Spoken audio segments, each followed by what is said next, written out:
Аял мынтип жолдошу менен, келинчеги жолдошу менен мынтип ажылдашып урушуп атканда, монтип кыйкырышып атканда, эркек ал аялыны, келинчегини эркек сымал кылып кыйкырып урушуп атканда, эркек аял деп ала албайт дагы, эркек деп көрүп алат. Өзү билбейт, байкабайт, подсознательно. Мисалы, аял кыйкырып атат тиякта, монтип, бул эркек биякта өзүнү коргош керек болуп, буну атака кылыш керек, буну жеңиш керек. Анткени эркек эки эле нерсе кылат. Бир, согушат өзүнүн эмеси үчүн, экинчиси коргойт.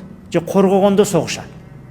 Мындай деген сөздө аял кыйкырып атканда бул жерде уже не кылыш керек, согуш керек болуп калат. Ал эркек катары алат, аял ажылдап кыйкырып атса, анда эркек сыяктуу кылып уже физикага өтүп кетет.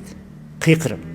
Анткени эркек аны не дейт, эркек катары алып атат. Өзү байкабайт, ошондой болот да. Буну жөнөкөй жашоодо баарыңыздар билесиздер.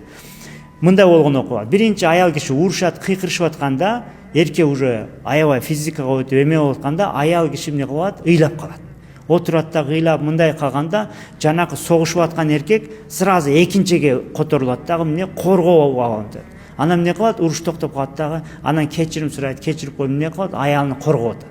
Анткени эркекте же согушуп жеңиш керек, же коргош керек.